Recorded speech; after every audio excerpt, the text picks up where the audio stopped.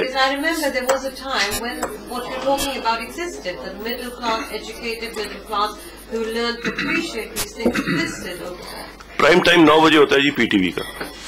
اس prime time میں پتہ ہے آپ کو کیا پروگرام ہوتا تھا؟ کلاسیکل میوزک, راگ رنگ. Prime time of P T وی.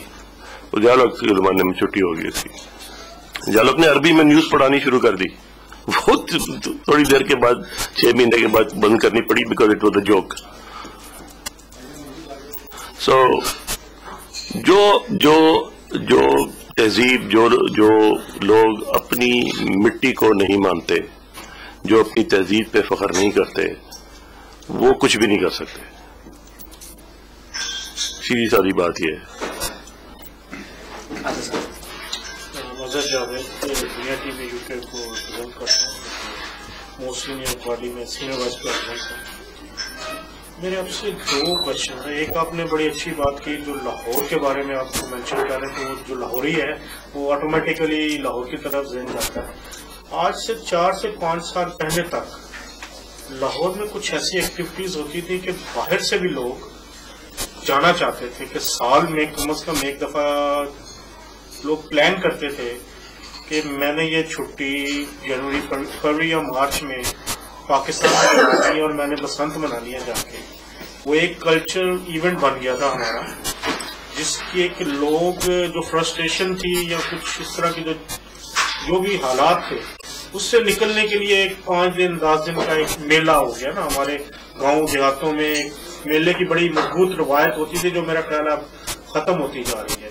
ایک تو میں یہ جاننا چاہوں گا کہ یہ جو ختم ہوا ہے, کلچرل ایکٹیویٹی ختم ہوئی ہے, بسنت کہہ لیں یا جشن بہارا کہہ لیں, اس میں میوزک بھی ہوتے تھے. مجھے یاد ہے کہ لوگ ہم سے ایز اے پاکستان میں جرنلسٹ فاشے کر کے شاہی قلعہ میں ہونے والے میوزیکل شوز میں جانے کے لیے کہتے تھے کسی طرح ٹکٹ لیتے. ایک اس حوالے سے جو یہ ہماری ایکٹیویٹی ختم ہوئی ہے اس پہ. اور دوسرا میرا کوشچن ہے, جو پاکستان والے نیوز چینلز ہیں جو 24 آور میراتھن ایک چلتی ہے ہمارے ہاں, کوئی ایونٹ ہو جاتا ہے, کوئی بم بلاسٹ ہو جاتا ہے, خدا نہ خواستہ کوئی روڈ ایکسیڈنٹ ہو جاتا ہے یا کوئی مسئلہ ہو جاتا ہے, تو وہ 6-8 گھنٹے کنٹینیوس جو لائیو کوریج, ڈیڈ باڈیز دکھائی جا رہی ہیں,